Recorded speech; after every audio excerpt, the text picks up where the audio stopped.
Hello and welcome to PGurus channel. I'm your host Sri Iyer. Today we are meeting a new guest new to PGurus, and I'll tell you a little bit about him. He is an entrepreneur, writer and researcher based in Seattle and Gurgaon. He's well known for his book Angrezi Madhyam Ke Bhramjal, which is the Hindi translation of the book The English Medium Myth, Dismantling Barriers to India's Growth. Ladies and gentlemen, meet Sankrant Sanu. Sankrant, welcome to PGurus channel. Wonderful to be here. Wonderful to be here. You guys are doing great work. So it's great to have this. Sankrant, I still remember distinctly, I think it was sometime in 2016, perhaps the later part of 2016. And we had just been releasing a series of stories on NDTV frauds. And I remember a tweet from you. You said that, you guys are killing it. It was sent to, I think, PGurus. And at that point, we were still trying to find our feet. And it was it was one of those, nice boost that we felt, okay, we are doing something right here, we're on to something, and we've not looked back since then. So you are one of our early promoters. Thank you for that, Sankrant. Absolutely, absolutely. I think it's very important that right-minded people network together and promote each other. It's actually very, very important. We do less of it, and I want to see more of that happen. Oh, absolutely. I mean, I have a feeling that we're going to have more and more of your hangouts on our channel because we've been trying to consciously up our rate. And this is mainly because we find that there are lots of places where we can bring in a subject matter expert such as yourself and to dwell on something beyond mere surface. So people really get a perspective. The whole goal of PGurus is to educate the viewer, saying, we want you to think, here is one perspective, and sometimes we even give counter perspectives too, to let people develop the process of critical thinking. Enough about that. Enough about us, Sankrant. Sankrant, today we are going to talk about the importance of learning in one's native language. And you may have or may not have seen, we had done a series with Ranjit Vadiala where he shared a lot of his research on how learning subjects such as science, math, helps in one's native language helps. What are your thoughts on this? You've done a lot of research on this topic.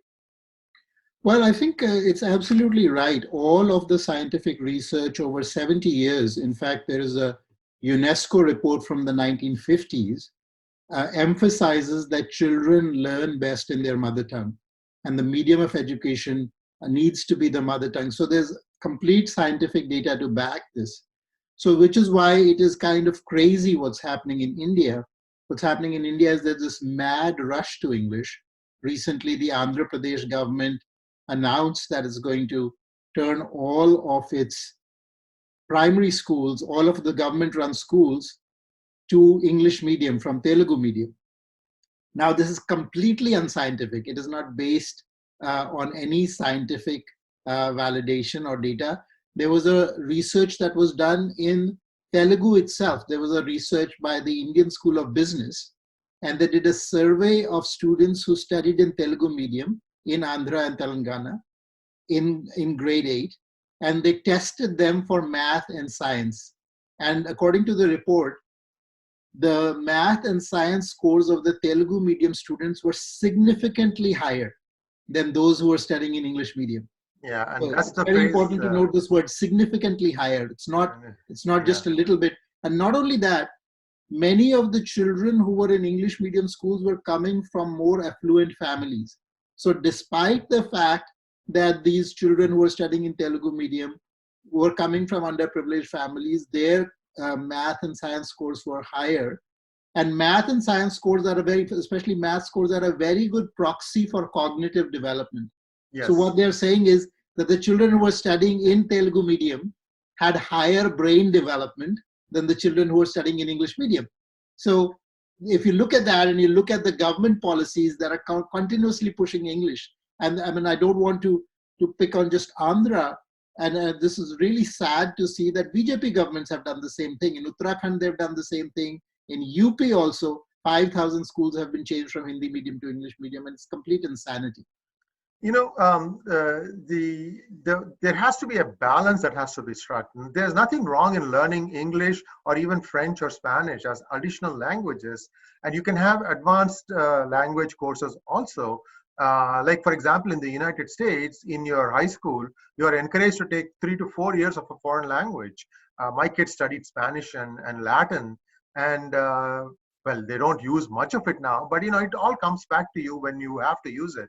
Now, Absolutely. yeah, Absolutely. I agree with you. And so my whole thesis is about the medium of learning, not about learning languages. So English is a great language to learn. I would encourage the government to help children learn English. In fact, the way English is taught in India is also kind of crazy. We are learning English literature and Shakespeare and all these kinds of things, which are not really what we need. If even if you say English is needed for communication, what you do is you teach English as a language. You tell them how, you give them verbal skills in English, you give them oral skills in English. So you teach English as a language. There is nothing wrong with that. In fact, it's a very good thing. So I'm not at all opposed to the teaching of English. What the research shows and backs is that the medium of instruction needs to be the mother tongue. After that, when you have a basis, when you have a solid basis in your mother tongue, it's actually much easier to pick up other languages. In fact, this has also been shown that children who have strong foundation in the mother tongue get the linguistic abilities that they're able to pick up other languages more easily. So they can actually pick up English more easily as an absolutely. additional language. Yeah.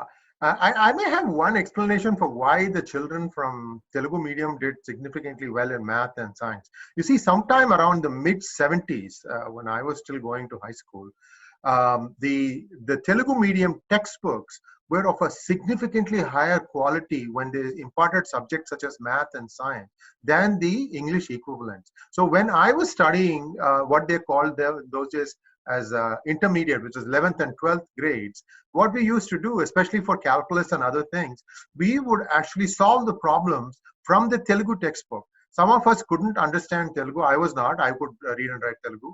But those who couldn't understand, they could still kind of, they would make us read the problem and they understood, basically from that what the problem was about. And then they would solve the problem in English. And so the quality of the curriculum that was imparted, much higher quality in Telugu in those days. And you see that thing. I can tell you, Sankrant, you probably have experienced it having worked in big companies in the United States. Companies like Cisco have a very high percentage of Telugu speaking people. I've heard that even project discussions are done in Telugu. Power to them. I mean, if that's how they can get away with it, that's fine. As long as somebody can bring their thoughts out and elucidate what they are thinking, that's what is needed. Yeah, and I think it's not really just about Telugu or the curriculum. This research is not just from India. There is research all over the world that has specifically shown that mother tongue education is actually better. Not only that, the foreword of my book, this is actually an interesting story. I was giving a talk in Delhi, and this nondescript person came to me and said, "Good talk. I also want to, I'm also doing some work in this." So I just started talking to him, and then he says he's in Harvard Medical School, and Wow. and he's studying neuroscience. I mean, he's a professor of neuro. He's a doctorate in neuroscience, and he's studying neurolinguistics. I see. And he's a Bengali, and he's now written. Dr. Shantanu Ghosh. He's written the foreword to my second edition of my book. Nice. And what he's saying is that his research is showing that the mother tongue actually establishes efficient neural pathways.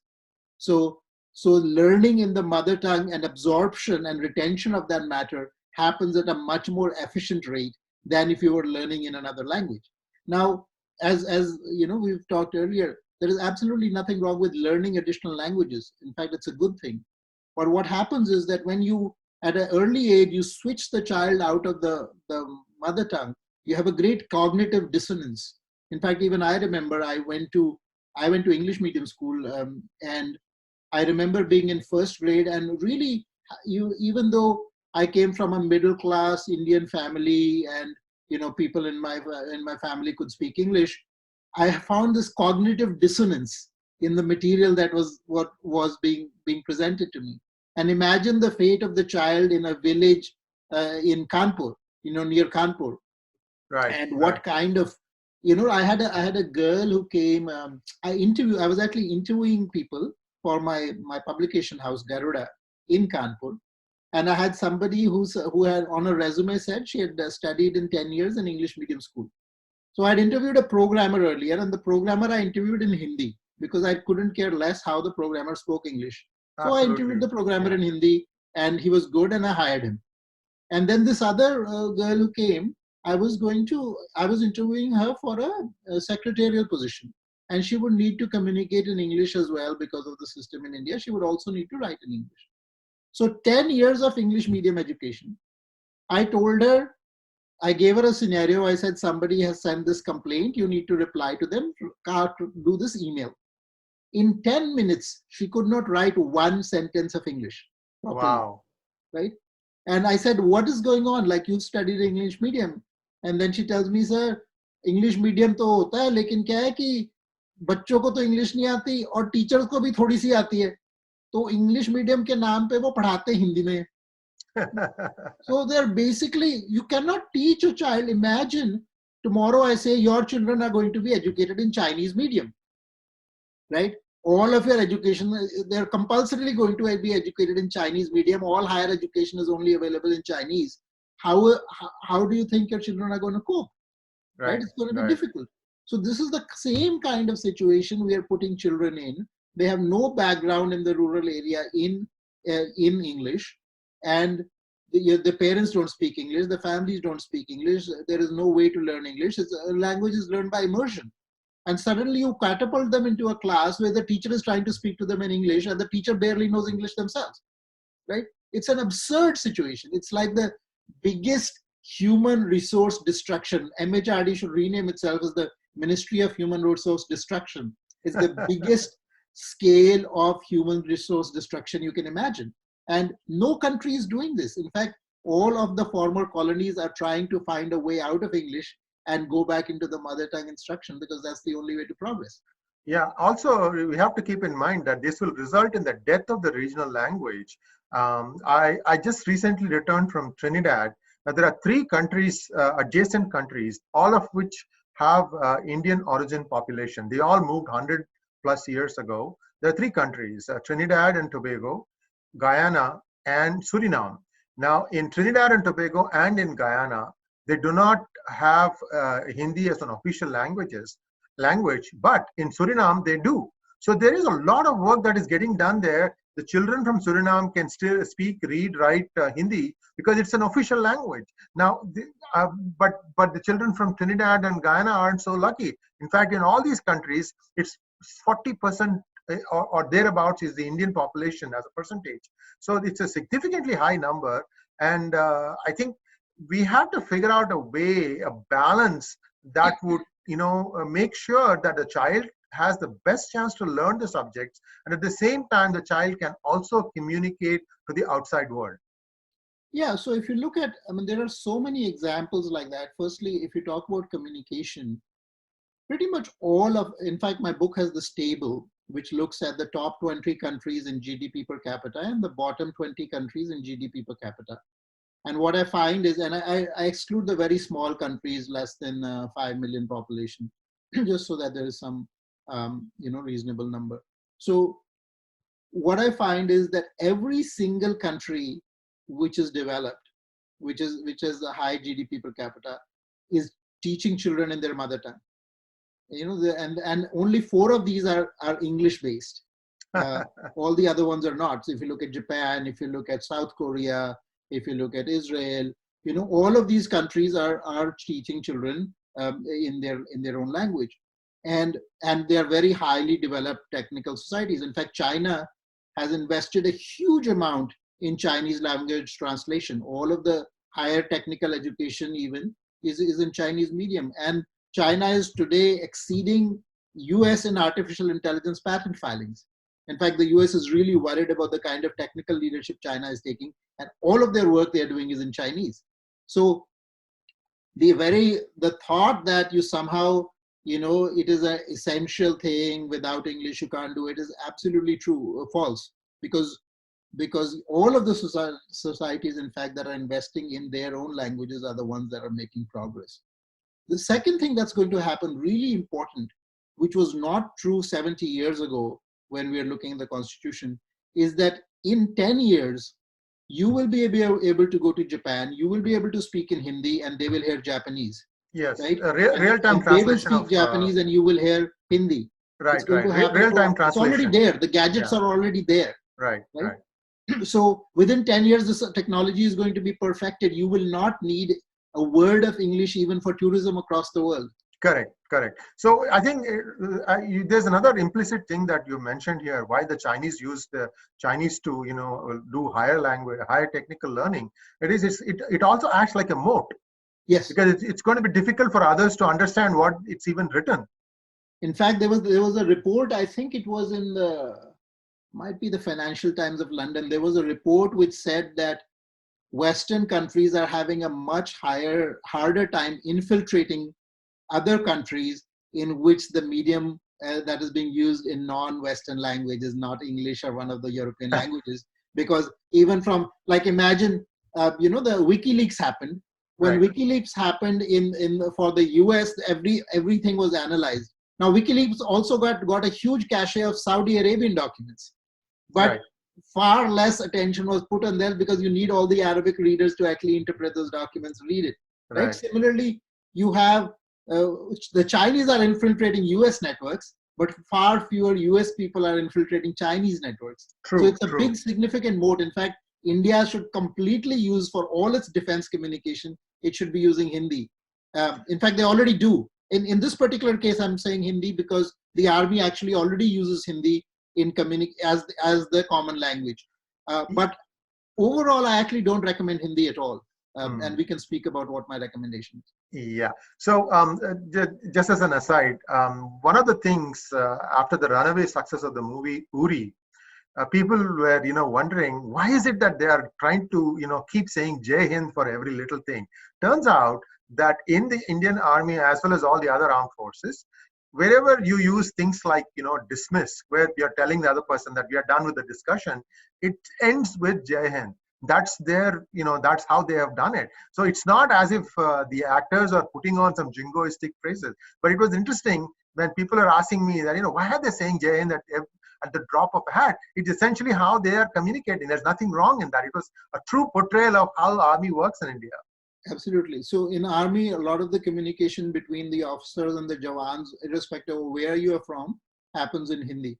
Um, but army also has a problem, which is the officer entrance exam. In fact, I was in IIT Roorkee giving a talk, and this kid came up to me who was studying in IIT Roorkee, and he said that he tried and failed the 5 years at the NDA entrance exam in the interview stage because of English. I Uh, see. and so imagine this is a child who is so enthusiastic. He said, my only dream was to serve the nation and serve the army. He's smart enough to get into IIT, but the army doesn't want him because he doesn't speak English. This is the kind of absurdity we have. And the army then is saying we have a lack of, they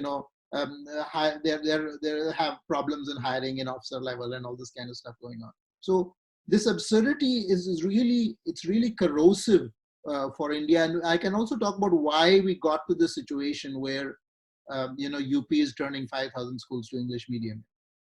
Yeah, I think let's go ahead and continue with that. We have a few more minutes, and perhaps you Sure. can share your Yeah, see, thoughts. one of the things that if you go talk to politicians, what they say is we are switching to English medium because everybody, the parents want English. Everybody wants English medium for their children. Now the question is, why is it that the parents want English medium? Is this happening because there is some global imperative because the world is speaking English? This is the myth. The fact is the world is not speaking English. If you actually travel the world, and I've traveled extensively throughout the world, you go to any country, they are all using their own language. The world is not speaking English. Even in European countries, once you go from the big metros, and even in the big metros, but once you go to the big metros, it's very difficult to find people who's going to speak in English to you. So the world is not speaking English. So why is this happening? It's happening because of the Indian government policies, starting from the central government. The central government mandates that the Supreme Court will function only in English. The central government mandates that most of the high courts will function only in English. The central government creates institutes of national importance that are all only English medium. I went to IIT. IIT is only English medium. You cannot study in any other medium. All of the AIMS are English medium. All of the IIMs are English medium. So the central government has forced English in competitive exams, in institutions. It has forced English, and then it goes around and turns around. well, we have to do English at the primary level because the people are demanding it. No, the solution is the other way around. You need to create opportunities for Indian language learners at all levels. You need to make sure that they can study engineering, they can study medicine, they can, I mean, if somebody can study medicine in Japanese, and create Nobel Prize winners, if you look at the last 10 years, they have nearly 10 Nobel Prize winners in science. If they can create Nobel Prize winners studying all the way in Japanese medium, why can't they do it in Telugu medium or Tamil medium or Hindi medium, right? Yeah, absolutely. And I just wanted to mention something very interesting. I went to Osmania for engineering, and up through the 20s, all the way up to 1948 or something like that, the medicine and engineering were taught in Urdu. In fact, my professors learned their engineering in Urdu, and they would impart the language, the knowledge to us in English. And because of their mastery over the subject in Urdu, they used to get offers to go and teach in countries like Iraq, where, Iraq and Iran, where they could kind of, straddle over to doing it in Parsi, with Persian, which was similar to that. I mean, so this is very interesting that in the 1920s, we had Urdu being used to teach engineering and medicine. It might have been because it was the Nizam of Hyderabad who was running the university, and therefore he wanted it. But I just wanted to put that data point out there, that we've had native language based learning of professional subjects.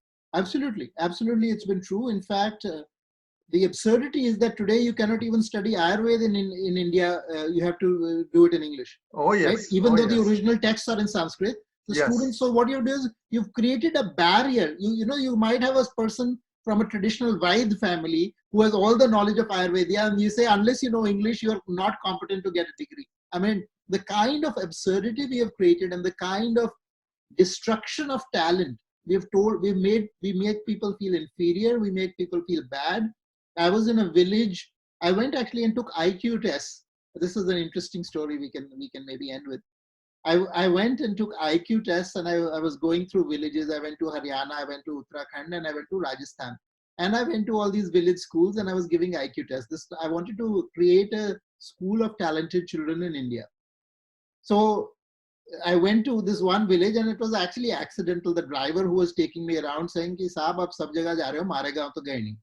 I see. So I said, okay, we'll go to your village. So we go to his village, and it's this month of June, Haryana, Hot. big, huge heat, and loo is blowing, and sand is blowing. And so we call the children. I give a test to the children. 33% of the children were above the 90th percentile in IQ. Wow. In that school. So then I talked to the principal. I was like, these children are super bright. You must have a great track record of what they do. And he said, sir, क्या है कि मेरे बच्चे बड़े होशियार हैं, गणित इनको बड़ी अच्छी आती है, लेकिन ना ये 8वीं के बाद छोड़ देते हैं पढ़ाई. I see. So I said, अच्छा 8वीं के, why do they drop out after 8th? कह रहे जी ये गणित में बड़े अच्छे, लेकिन अंग्रेजी नहीं समझ आती है, और आगे की सारी पढ़ाई अंग्रेजी की है, तो उनको डर लगता है, वो छोड़ देते हैं. Wow. So now the question here we have to ask is, why are we not focusing on talent development? Some children could be good at learning languages. It's fine. Yes, they can pick up English. Some people might be brilliant mathematicians, but they are not good at languages. Why are we saying that the only way you can progress further is you have to be forced into the English system? And that is really where the problem occurs. I'm almost thinking that, see, education today is in the concurrent list, which means both states and center can suggest.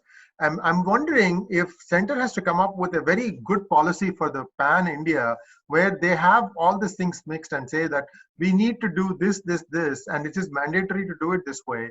And then, try, and we have to almost try two parallel rails, if you will. I mean, you can't stop doing what you're doing now, which is all in English, and switch to that. But we also have to figure out a way to go back and forth. Maybe this real-time translator will also help people who are Telugu speaking to converse with a Bengali speaking person without knowing Bengali. Absolutely. See, the real-time translation is going to help, and the policy from the center level is actually very simple. Take the European Union model. Today, the European Union has 24 official languages. So if I pick up the phone, I can talk to the European. I can be in any of the 24, using any of the 24 languages from the member states. I can pick up the phone, I can talk to the European Union official. I can send an email to them in any of the 24 languages. I will get all of my replies in the language that I chose. Why is it that the central government is only an English and Hindi government? The central government should absolutely support all of the languages in the 8th schedule of the Constitution. And it should, if you are paying taxes, you're sitting in Tamil Nadu, you're paying taxes, the government is happy to extract taxes from you, but is not happy to speak to you in your language. I think that's unfair. So the central government needs to say we are a multilingual government. We will support all of the languages of the Indian Union equally, and we will. So this is from a government correspondence point of view, and imagine how many jobs will be created for those languages once you do that. And they will pay for themselves. They'll pay for themselves because there will be higher productivity. Exactly. Higher productivity. Yeah. Think of the amount of creativity that's going to be unleashed. And the other thing the government should do is saying, wherever we are opening and funding a central level institute, based on the state that the central level institute is in, we will also create a parallel institute which is operating in that language of the state. Right? Yes. So if an IIT is in there in Madras, you can have IIT having in English, and you can have a parallel stream there which is also Tamil medium. Right? Yes. Similarly in Bengal and similarly in UP. So what you do is you really promote, like India has always been a multilingual civilization. We don't need to go to one language. We don't need to follow a European model of nationalism. Rather, we celebrate all our languages and bring them out. That is how you will actually develop the talent. And this is how India will become Vishwaguru. This is the only way where we achieve the kind of intellectual prowess we had in past times. Absolutely, Sankrant. And it was a pleasure talking to you today. This is a different topic. It's something that needs to be mulled over by people. You can't just wish it away. This is something that has to be done, and it has to be done very soon. And thank you very much once again. And we'll be back with more such interesting conversations. Thank you. Thank you, Sri. It was a pleasure to be there.